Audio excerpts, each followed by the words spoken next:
C1 differentiation, example 1. Before you start example 1, make sure you've read the notes preceding the example on how to differentiate. In general, these rules are how to differentiate. Each time we do it, we will be using these rules. So first one, we're differentiating y equals x to the power 6. If we differentiate it, of course, we need to do the same to both sides of the equation. So if we differentiate the left-hand side, we get dy by dx. If we differentiate the right-hand side, we multiply by the power. So I'm using this rule here. We multiply by the power and then subtract 1 from the power of x. So multiply by the power of x and then subtract 1 from the power of x. And that's it. Number 1 has been differentiated. We get 6x to the power 5. Number 2, y equals x to the power of a half. Same rule.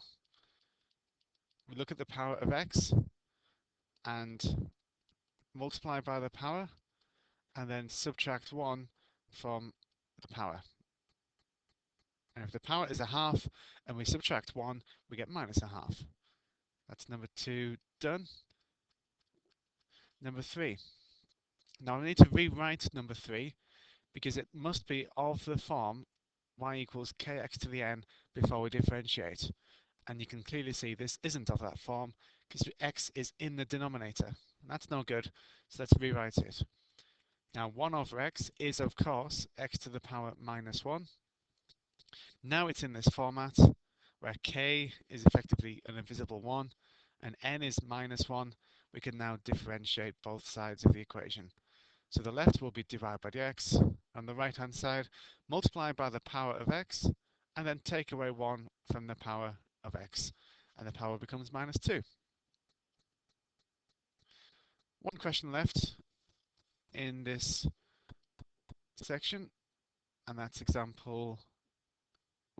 question 4 from example 1.